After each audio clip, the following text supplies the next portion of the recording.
Ẹ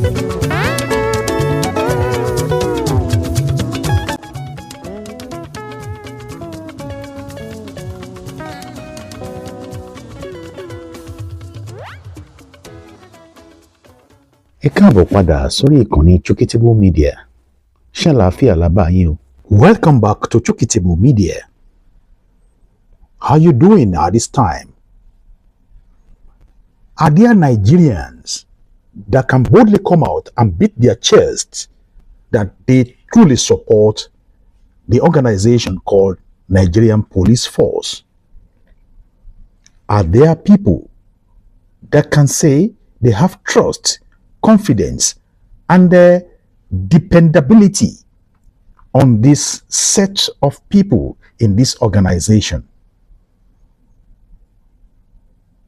This is a conversation that's supposed to be examined by the people living in a country or in a society whereby it's supposed to be policed, and the government that set up that organization that's supposed to see to the affairs of the people, to keep law and order, to ensure peaceful coexistence between people, and to settle matters between people.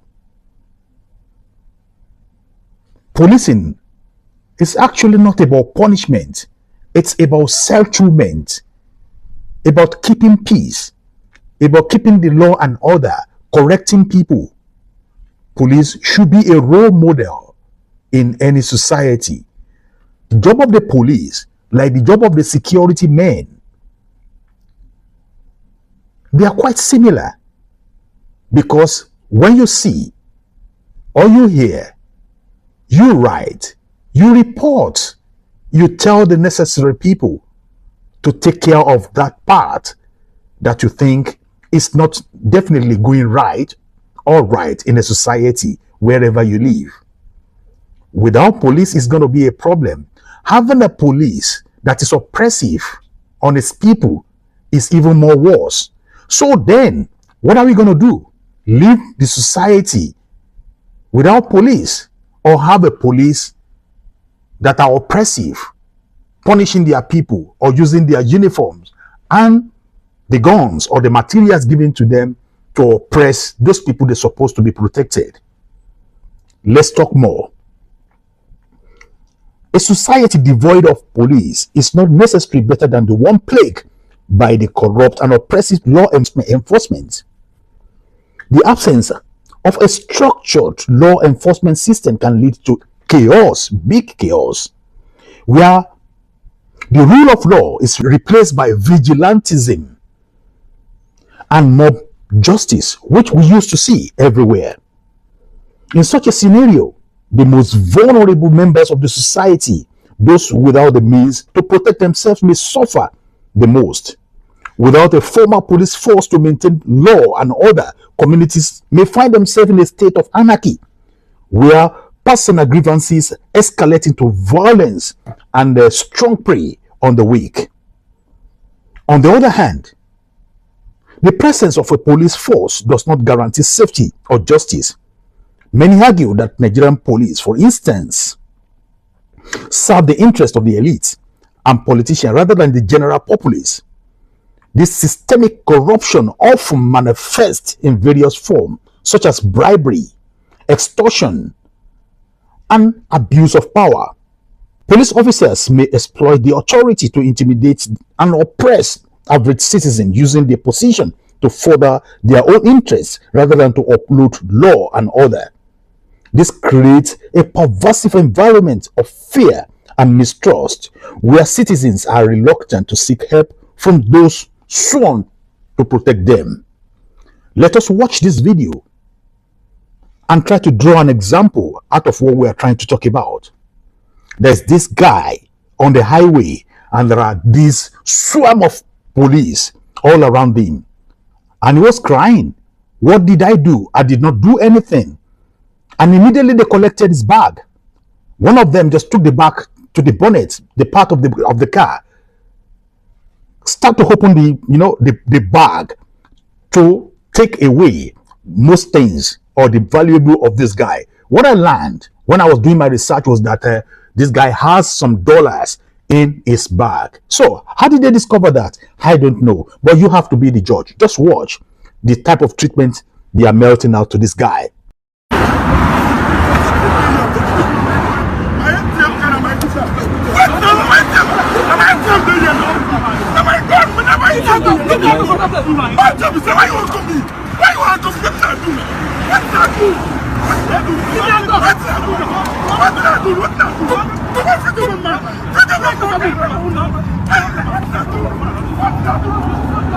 I will show you 3 more videos for you to see what we are talking about.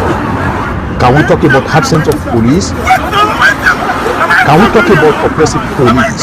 Which one do we like to take out of those? Or we just live we live the society in a state of anarchy?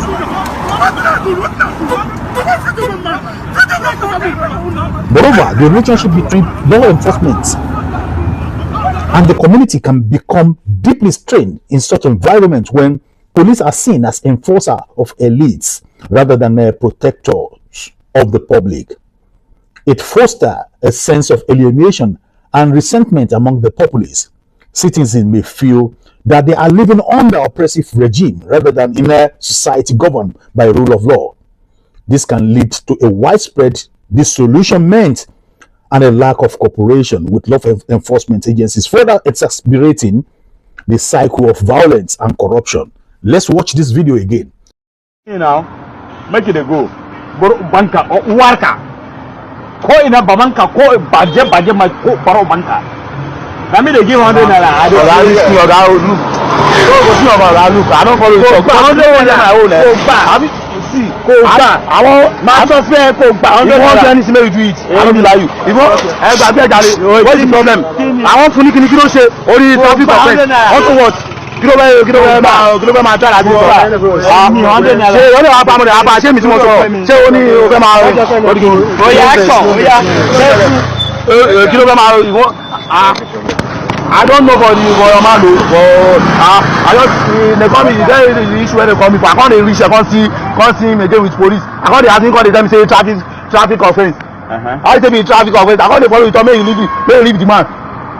They be a member for more year. And more year they say they work. Nobody say no they come here, they collect money on Friday. Because they stop it again. No, they have look as how. Because they stop my people again. I can't follow they talk the guy don't get money, don't wait for somewhere, collect money from him. That's why I live on my own work. Won't go meeting for the place. I can't reach. I got to make already money in hand. Even though if it is me, I will not pay anything. I swear to God. Okay, you can't reach now. You can't. You don't call the day you for that side. I don't collect ticket 700 today. You don't collect ticket 700. You will still pay for that ticket. You can't give you. I need you to pay for the owner of the bike. You can't give you make collect that 100 and pay that 100. You can't change it to the changer. How much are the changer? No grip on that. What's the money at the changer? How much are the changer? Ego. You know say na. How much are they know me from money? How much are they? How they collect money na me leader. Sorry sir. Sorry sir. How much are the changer make you give me? Oh yeah, correct. Anything give it correct or liver. I mean say liver. It's useless amusi. Yeah, useless amusi. Do you know the meaning of amusi? Idiot for Ben. No, buy my phone you away. What's your name? Tani. Liver. No. Now got the full talk. George Boben, that I can do it.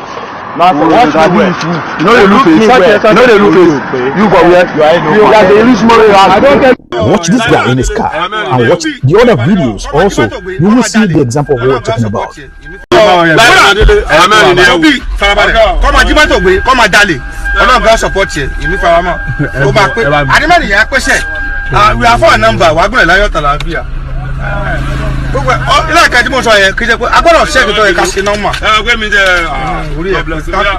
want to ask you, what do you think these police are trying to do right here? What are they doing to the citizens? You be the judge. So after this, in the context of what we're discussing about, the challenge lies in finding the balance between effective law enforcement and accountability.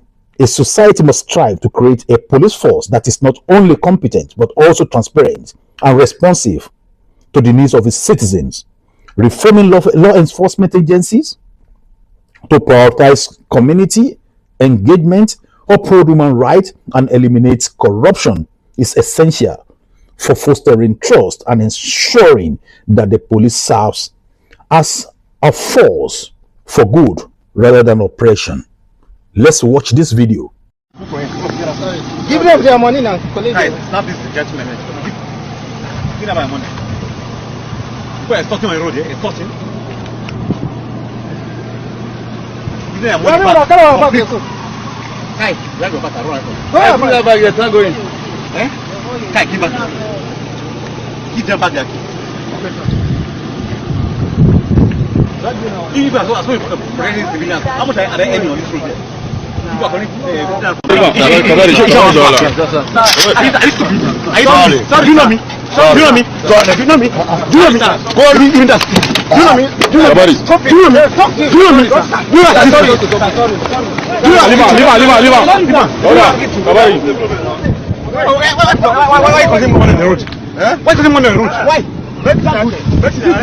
Ultimately, the goal should be to build a society where law enforcement is a tool for justice and protection rather than a mechanism to control.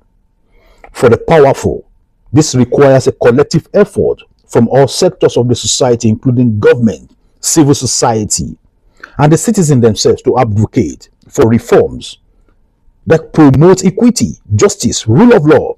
Only then can we hope to create a society that is both free and just, where the rights of individuals are respected and upheld. You see this retired policewoman also complaining. I want you to see what she has to say as well.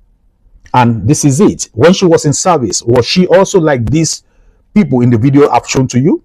Was she like that? Because my research shows to me that many people online weren't having mercy for this woman that served with the Nigerian police for 35 years, like he said in his video, in our video, sorry. So, will you pity this woman? Will you support her? Because when she was in service, nobody knows what she might have done. Because at the snap of a finger, when she will be asked, like most of them in service now, to go and kill civilians, to go and punish civilians, she will also do that. Now she's right here now, begging the society to come and help her. You know, save her from her former employer. Probably, you know, raise fund for her or something like that. Or just, you know, come in between so that at least she can get more for serving for 35 years. You know, in this law enforcement agency to protect the people. Yes, good afternoon. My name is Esther, a retired DSP in the Nigerian Police Force. I retired 2018 November, 1st November 2018. I just want to use myself as a case study. It's applicable to every other police officer that is under this dirty contributory pension scheme. So I'm using myself as a case study. After serving for 35 years, though, I joined the Nigerian Police Force at a very young age. I didn't even go there to join. I escorted a friend that, unfortunately, she was not taken. I was taken due to my height because I'm tall. But I was not even up to 16 when I joined the Nigerian Police Force. And when I retired 2018, finally, I waited for like a year plus. Then I was given 1.7 million. After 35 years, I was given 1.7 million naira. Then after waiting for another 3 months or so, then they started paying me 40,000 naira as my monthly pension. 30,000 naira. You heard me very well. I mean 40,000 naira. After giving me 1,700,000 as my gratuity for everything, after serving for 35 years. And that applies to every other policeman, policewoman that retired from this dirty scheme called contributory pension scheme. That's what we have been facing. That's what we have been going through. And after this, in fact, this troubling has been on for over 10 years now, because after 2018, when I retired 2018, there was this meeting that was, holding. I asked, they told me it's a police retirees meeting. They started it, I think, 2017 or thereabout. This is Chuckstable Media. Don't forget to share, like, and subscribe. Thank you for watching. If you're new to this channel, consider subscribing so you won't miss out any of our latest video.